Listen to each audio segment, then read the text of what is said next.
दोस्तों, आज के वीडियो में मैं रेलवे एनटीपीसी के ग्रेजुएट और अंडर ग्रेजुएट दोनों एग्ज़ाम की प्रिपरेशन कैसे करनी है, बिगिनर लेवल से कैसे तैयारी करना है, आपको कुछ भी नहीं पता है, कैसे एग्ज़ाम पास करना है, ये सारी बातें आज के वीडियो में मैं बताने वाला हूँ।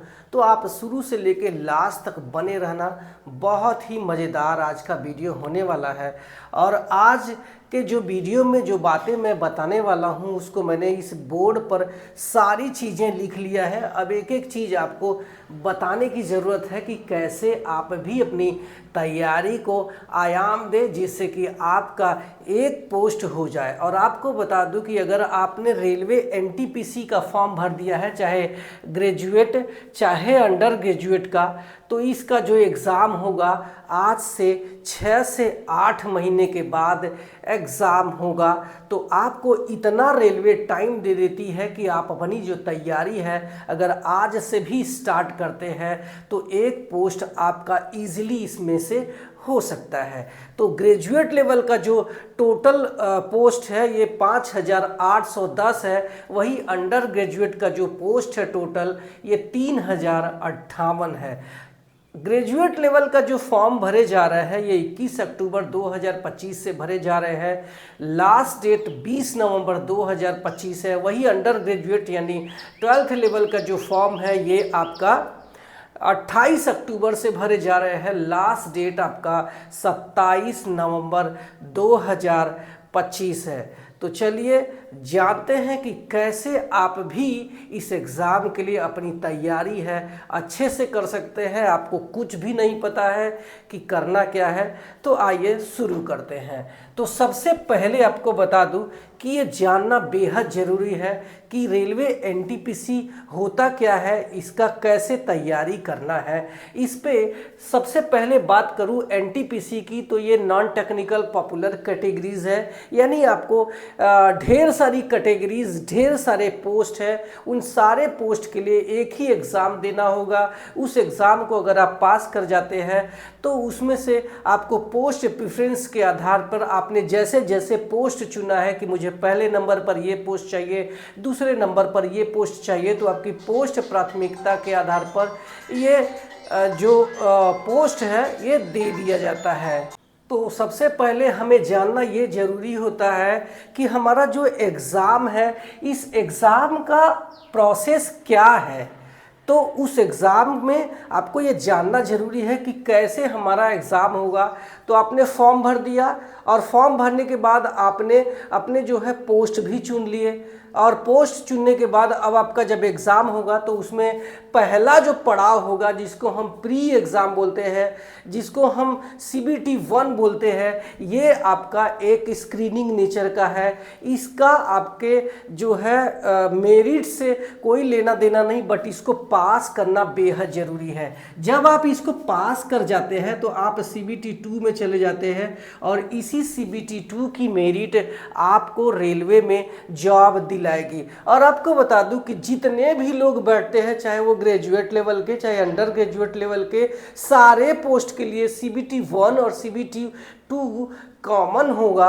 और जब CBT 2 आप पास कर जाएंगे तो आपकी पोस्ट के आधार पर इसके आगे आपका स्किल टेस्ट होगा।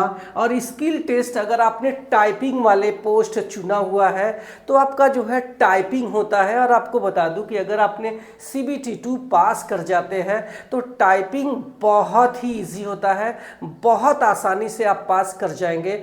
आप इंग्लिश में टाइप करते हैं तो 30 वर्ड पर मिनट, और हिंदी में टाइप करते हैं तो आपको 25 शब्द प्रति मिनट ये आपको टाइपिंग के लिए समय दिया जाएगा। और यकीन मानो आप CBT 2 पास करने के एक हफ्ते तक भी अगर आपने अच्छे से प्रैक्टिस कर लिया तो आप बहुत ही आसानी से इस टाइपिंग टेस्ट को पास कर जाएंगे। और मैं आपको ये सजेस्ट करूंगा कि रेलवे आपको लिए चांस देती है कि आप चाहे तो हिंदी में टाइप कर लो या फिर आप इंग्लिश में टाइप कर लो, बट आपको चुनना अगर है तो मैं सजेस्ट करूंगा कि अगर आप इंग्लिश वाला टाइप करेंगे तो बहुत आसान हो जाएगा, क्योंकि हम लोग इंग्लिश टाइप करते हैं हमेशा अपने मोबाइल में। तो अगर आप इंग्लिश टाइप करेंगे तो बहुत आसानी से इस एग्ज़ाम को पास कर ले जाएंगे। बहुत आसानी से आप चाहे तो टाइप कर सकते हैं। हिंदी वाला भी आसान है, लेकिन इसमें बहुत ज़्यादा आपको टाइपिंग के लिए ध्यान देने की ज़रूरत नहीं है।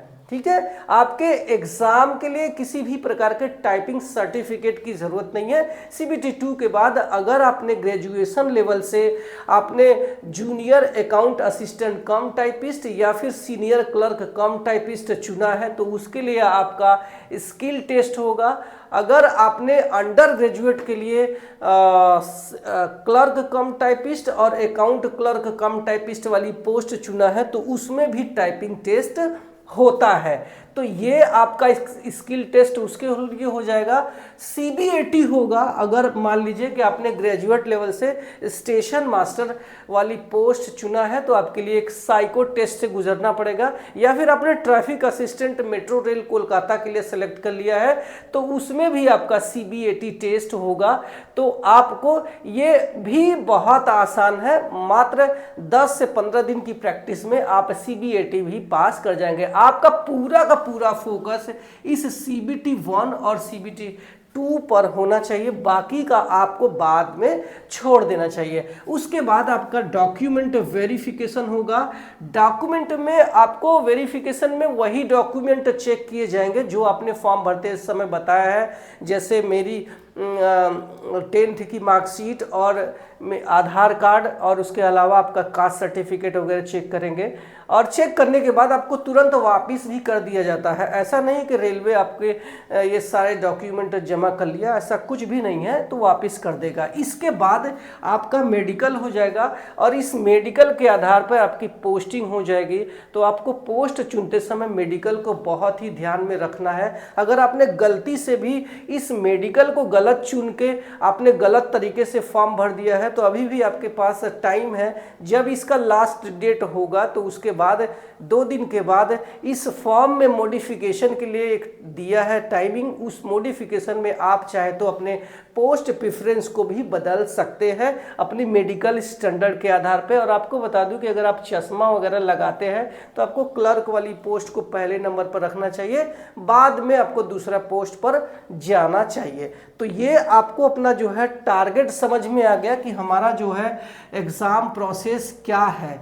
इस एग्ज़ाम प्रोसेस को अच्छे से जब समझ लिया तो अब ये जानना जरूरी है कि इस सीबीटी 1 और सीबीटी 2 में कितने क्वेश्चंस आने वाले हैं, ताकि आप उसका टारगेट भी सेट कर सको कि हमें कितना नंबर का जो है टारगेट लेकर के चलना चाहिए।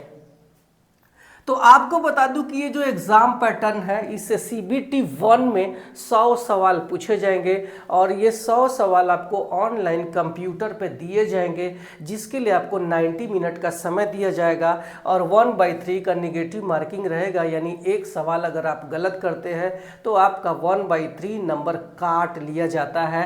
और ये 100 सवाल जो पूछे जाते हैं ये मल्टीपल चॉइस क्वेश्चंस रहते हैं। एक प्रश्न के 4 आंसर, उसमें से एक सही 3 गलत होता है। जो सही है उसी को हमें टिक मारना होता है। मैथमेटिक्स के इसमें 30 सवाल रहेंगे, रीजनिंग के 30 सवाल रहेंगे, जनरल अवेयरनेस के 40 सवाल रहेंगे। इस तरीके से 100 सवाल आपको पूछे जाते हैं सीबीटी 1 में। वहीं अगर आप सीबीटी 2 देने जाते हैं तो ये जो है आपका same to same mathematics reasoning के ही सवाल रहते हैं, सिर्फ नंबर ऑफ क्वेश्चंस वहाँ बढ़ जाते हैं। यानी मैथ के आपके 35, रीजनिंग के 35, जनरल अवेयरनेस के 50 सवाल हो जाएंगे। आपको 120 मिनट के लिए 90 मिनट का ही समय मिलता है। यानी आपको टाइम ड्यूरेशन कम कर दिया, बट जो है क्वेश्चंस को बढ़ा दिया है। तो वहां भी आप अगर सीबीटी 1 की तैयारी कर रहे हैं तो एक तरीके से आपकी सीबीटी 2 की भी तैयारी चल रही है। और जब आप सीबीटी 1 पास कर जाते हैं तो आप ऐसी स्थिति में होते हैं कि आपको सीबीटी 2 पास कर सकते हैं। आप अपने इस लेवल तक आ जाते हैं, अच्छे से आप तैयारी करेंगे तो अब सीबीटी 2 की भी तैयारी हो जाएगी। इसके बाद कंप्लीट करते हैं अपना सिलेबस।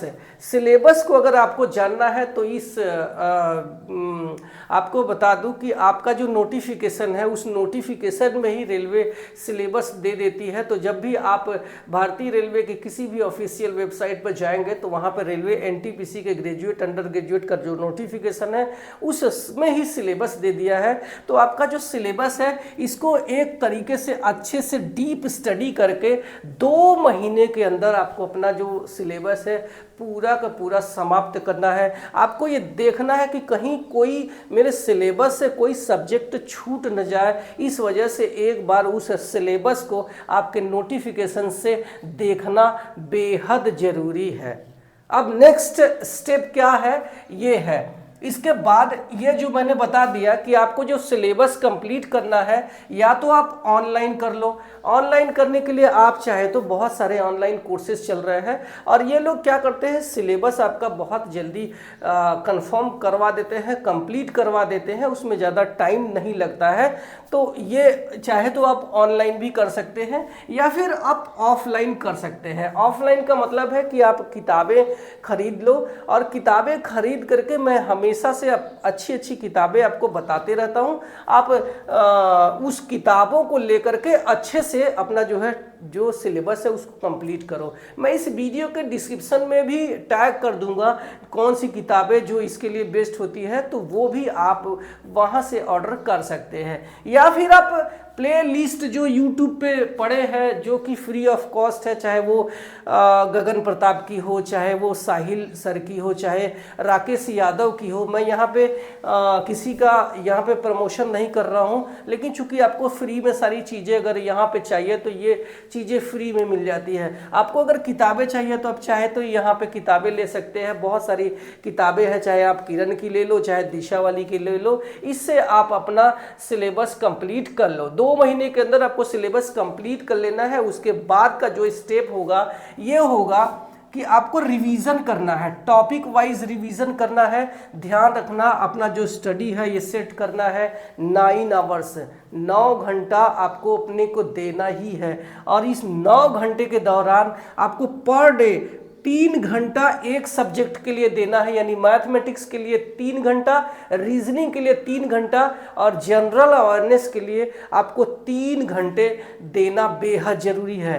इसके अलावा क्या, इसके अलावा आपका नेक्स्ट स्टेप होगा कि आपको सॉल्व करना है PYQ, मतलब प्रीवियस ईयर्स के क्वेश्चंस। यानी रेलवे हमेशा से ऐसे क्वेश्चंस बार बार पूछती है जो कि प्रीवियस यानी पहले की परीक्षाओं में पूछे गए हैं। तो चाहे वो प्रीवियस ईयर्स के क्वेश्चन आपको एनटीपीसी के मिल जाए तो, चाहे ALP का हो, चाहे ग्रुप D का हो, अगर आपको जहां से भी मिलता है तो आप किताबों से ले करके अच्छे से आपका जो प्रीवियस ईयर्स क्वेश्चंस है उसको सॉल्व आप जैसे जैसे आपको सॉल्व करेंगे आपका जो टारगेट है वो कंप्लीट होता चला जाएगा। या फिर आप इस प्रैक्टिस सेट ऑफलाइन बता दिया, या फिर आप ऑनलाइन मॉक टेस्ट लगा सकते हैं। ऑनलाइन मॉक टेस्ट किसी का भी आप ले सकते हैं। इस समय आपका टेक्स्ट बुक वालों का बेस्ट चल रहा है, तो कभी भी जब इनका सेल में आता है तो उसी समय आपको फ़ायदा उठा लेना चाहिए। वो भी काफ़ी अच्छा आपका मॉक टेस्ट प्रोवाइड करवाते हैं। नेक्स्ट टारगेट है achieve your target by analysis mock test. ये सबसे ज़रूरी है कि आप जब इस सवाल को सॉल्व कर रहे हैं तो आपका जो है टारगेट क्या होना चाहिए, कितना नंबर हमें लाना है ताकि हमें इस एग्ज़ाम को पास कर जाए। तो आपको बता दूं कि हमारा जो अभी अभी रिकॉर्ड रहा है, चाहे ये ग्रेजुएट का हो, अंडर ग्रेजुएट का अभी तक फाइनल रिजल्ट नहीं आया है, तो उसमें जो टारगेट है आपको ये मान के चलना है कि अगर आप चाहे ग्रेजुएट का एग्ज़ाम देने जा रहे हैं, चाहे अंडर ग्रेजुएट का एग्ज़ाम देने जा रहे हैं, अपना जो CBT 1 का जो टारगेट है इतना सेट करके चलना कि अगर आप UR यानी अनरिजर्व में है तो 80+ का टारगेट रखना 100 में से। वही अगर OBC यानी यानी अदर बैकवर्ड क्लास में आते हैं तो आप जो टारगेट है 78 प्लस रखना, वही अगर आप EWS यानी इकोनॉमिकली वीकर सेक्शन में आते हैं तो आपका जो टारगेट है 75 प्लस रखना, वही अगर आप SC में आते हैं यानी अगर आप शेड्यूल कास्ट में आते हैं तो 73 प्लस रखना, वही अगर आप ST यानी शेड्यूल ट्राइब में आते हैं तो आप अपना जो टारगेट है ये 70 प्लस रखना कि जब मैं अपना ये क्वेश्चन से सॉल्व कर पा रहा हूँ मॉक टेस्ट में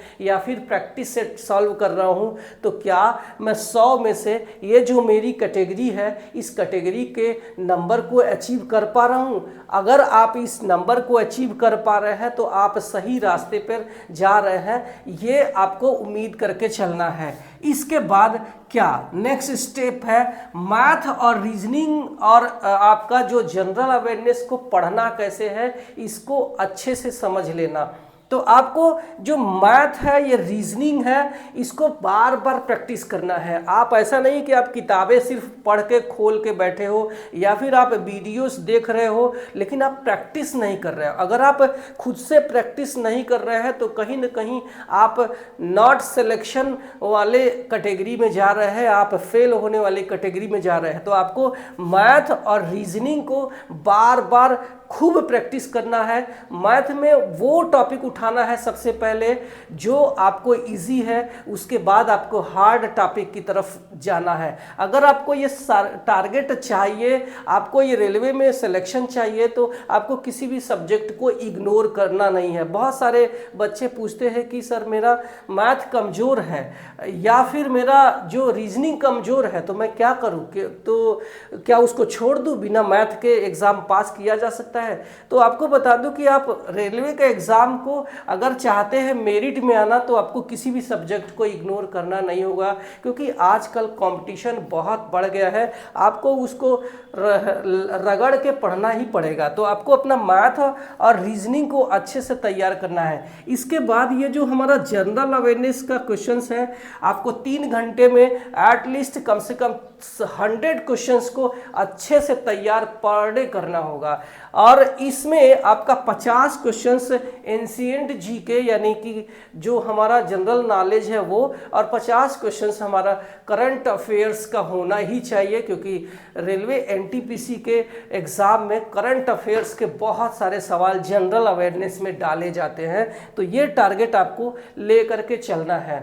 नेक्स्ट स्टेप हमारा है कि feel confident about your goal up to examinations. ऐसा नहीं है कि आपको अपने मन में ये बिठा कर रखना है कि पता नहीं यार मैं इस एग्ज़ाम को पास कर पाऊंगा या नहीं। ऐसा आपके मन में बिल्कुल भी शंका नहीं होना चाहिए। आपका जो टारगेट है ये पूरी तरीके से सेट होना चाहिए कि मेरे जो रेलवे ने ये जो पोस्ट निकाली है 8000 के आसपास, उसमें से एक पोस्ट मेरा होगा, चाहे मैं ग्रेजुएट वाला लेके बैठूं चाहे अंडर ग्रेजुएट वाला लेके बैठूं। नेक्स्ट टारगेट ये है कि keep distance from social media other others account. अगर आप चाहते हैं सिलेक्शन पाना तो कुछ दिनों तक आप रील स्क्रॉल करना बंद कर दो, या फिर आप दोस्ती यारी फ्रेंडशिप निभाना थोड़े से कम कर दो। आप अपने आप को कुछ दिनों के लिए साइलेंट कर लो, कुछ दिनों के लिए अपने आप पे झोंक दो। मैं उम्मीद करूंगा कि आपका इसमें से एक पोस्ट हो सकता है। आशा करते हैं कि मेरा ये वीडियो आपके लिए एक मोटिवेशन लेकर के आएगा और आपको रेलवे में एक पोस्ट जरूर दिलाएगा। आप मेरे चैनल पे पहली बार आए हैं तो सब्सक्राइब करके जाना, क्योंकि मैं यहाँ सिर्फ आपके फ़ायदे की बात करता हूँ। Thank you so much.